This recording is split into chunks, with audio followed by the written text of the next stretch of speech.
सड़क पर एक कार आशा की तरफ तेजी से आ रही होती है कि तभी सावनी उसे अपनी तरफ खींचते हुए कहती है, अरे रे ओ माँ जी, जरा बचो।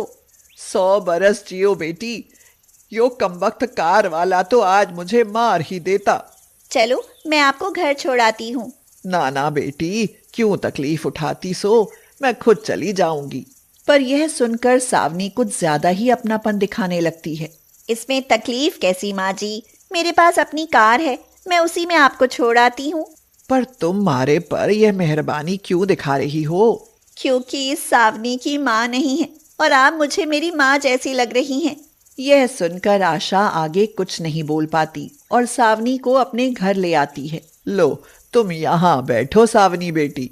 घर तो आपने बड़ा आलीशान बनाया है माँ जी। मारे अशोक का कपड़े का बिजनेस है, खूब कमाता है मारा बेटा। यह कहते कहते आशा अपनी बहू आरती को आवाज देने लगती है। आरती, ओ आरती बहू, जरा इधर तो आ। क्या है माँ जी? क्या है कि बच्ची, अब चाय पानी बनवाने के लिए भी किसी की सिफारिश लगवानी पड़ेगी क्या? चल जल्दी से हमारे लिए चाय लेकर आ। घर में बहू के होते हुए भी आशा अपने बेटे की दूसरी शादी करना चाहती थी। बात सिर्फ इतनी सी थी कि आरती गांव के एक गरीब किसान की बेटी थी और आशा गांव की गवार लड़की को अपने घर की बहू स्वीकार नहीं कर पा रही थी। आशा आरती को कागज दिखाते हुए कहती है, बहू ये ले तलाक के पेपर और इन पर दस्तखत कर दे ताकि पिंड छूटे तुझ गवार से। आप ये क्या कह रही हैं माँ जी? सही कह रही हूँ, मुझे अपने बेटे की दूसरी शादी तो करनी ही है। यह सुनकर आरती रोते हुए कहती है, आप शौक से कीजिए अपने बेटे की दूसरी शादी, पर मैं उनको कभी तलाक नहीं दूंगी। मैं उनकी दासी बनकर रह लूंगी, पर यह घर छोड़कर कभी नहीं जाऊंगी माँ जी, कभी नहीं।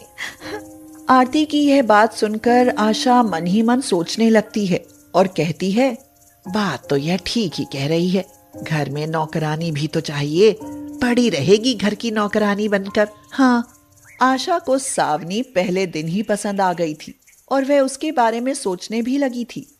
इसीलिए एक दिन सावनी को अपने घर बुलाकर कहती है, सावनी बेटी, मुझे अपने बेटे के लिए तेरा हाथ चाहिए, बता क्या मंजूर है तुझे? पर उनकी तो घर में पहले से ही एक पत्नी है माँ जी। अरे मार गोली, वो तो दासी है दासी। मारा मतलब नौकरानी से ज्यादा कुछ ना है, थारी चाकरी करेगी। आशा के यह कहने पर सावनी अशोक के साथ शादी करने को तैयार हो जाती है और एक दिन आशा अपने बेटे अशोक से कहती है, सुन बेटा अशोक, आज तू घर पर ही रही हो। पर आज तो मेरा जाना बहुत जरूरी है माँ। चुप कर, आज मैं तुझे अपनी पसंद की लड़की से मिलवाने वाली हूँ। मैंने तुम दोनों की शादी जो तय कर दी है। यह सुनकर अशोक थोड़ा परेशान हो उठता है और आशा को समझाने की कोशिश करते हुए कहता है, मेरी दूसरी शादी की जिद छोड़ दो ना माँ, भला आरती में क्या कमी है? चुप कर और जबान लड़ाना बंद कर। मैं जो कर रही हूँ सही कर रही हूँ।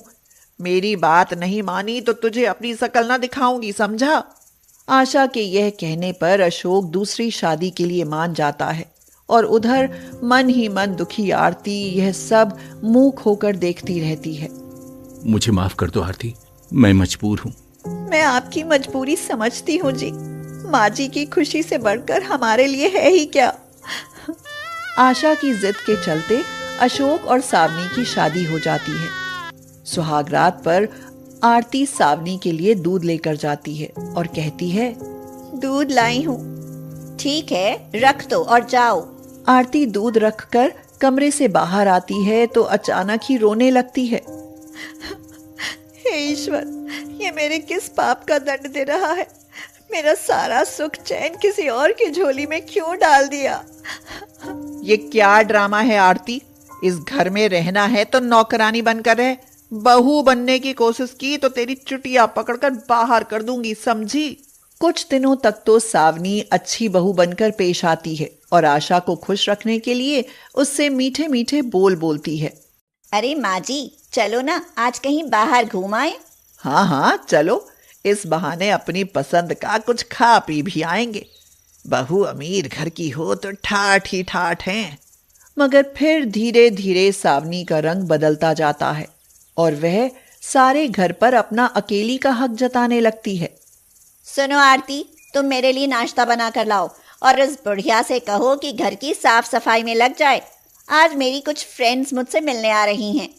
मेरे होते हुए माँ जी को काम करने की क्या जरूरत है बहन, मैं हूं ना, मैं सब काम कर लूंगी।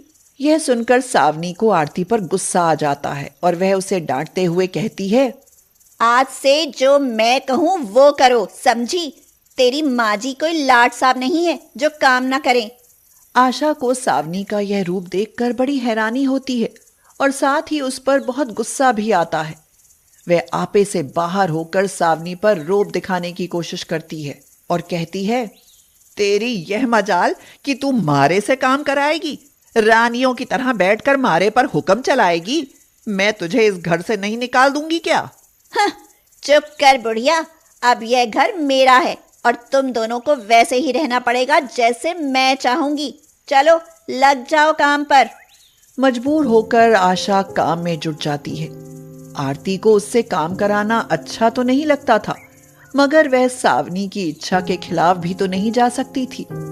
इसीलिए आशा को काम करते देख कहती है, माँ जी, मेरा बस चले तो मैं आपको एक तिनका ना उठाने दूं। मारे को माफ करना आरती बेटी, मैं घर में खुद तेरी सौतन लेकर आई। बस एक बार अशोक आ जाए, फिर देखना मैं इसको कैसे घसीट कर घर से बाहर फेंकती हूँ। सावनी आशा को यह कहते सुन लेती है और फिर जैसे ही यह सुनती है उसके तो तन बदन में आग लग जाती है। सावनी कहती है, लगता है कि अभी तेरी अकड़ बाकी है। सुनो आरती, सारा काम इस बुढ़िया से कराओ और इसे भूखा रखो। ध्यान रहे, इसे खाना दिया तो मुझसे बुरा कोई ना होगा। आशा भूखी प्यासी काम में जुटी रहती है और इसी कारण उसकी हालत बहुत अधिक बिगड़ जाती है। वह खाना खाना पुकारने लगती है। खाना, कोई मुझे खाना दो, मैं भूख से तड़प रही हूँ, कोई खाना खिला दो। तभी आरती अपने हिस्से का खाना लेकर आशा के पास आती है और कहती है, माँ जी, लो आप मेरे हिस्से का खाना खा लीजिए, आपकी जगह मैं भूखी रह लूंगी। मगर तभी सावनी वहां आ जाती है और आरती के हाथ से थाली छीनते हुए कहती है, मेरे मना करने पर भी तूने इसे खाना देने की कोशिश की। अब तू इस घर में नहीं रह सकती, चल निकल, अभी के अभी निकल। यह कहते हुए सावनी आरती को धक्के मारकर घर से निकाल देती है और वह सीधे थाने जा पहुंचती है। थाने में एकाएक उसकी नजर सावनी की फोटो पर पड़ती है। साहब, यह लड़की कौन है? ये महाचोर और महाबदमाश लड़की है। इसका एक गिरोह है जो लोगों के घरों में घुसकर लूट और चोरी की वारदातों को अंजाम देते हैं। यह सुनकर आरती चौंक जाती है और पुलिस अधिकारी को सावनी के बारे में बताती है। सावनी का पता लगते ही पुलिस तुरंत कार्यवाही करते हुए उसे समय पर दबोच लेने में कामयाब हो जाती है। थानेदार कहते हैं, तो अब तुम्हारा प्लान इस घर को लूटने का था, जिसमें तुम असफल रह गई। तभी अशोक भी वहां आ जाता है और सावनी की सच्चाई जानकर उसे भी बड़ी हैरानी होती है। इस हादसे के बाद आशा को असली नकली का फर्क समझ आ जाता है और वह आरती को गले से लगा लेती है।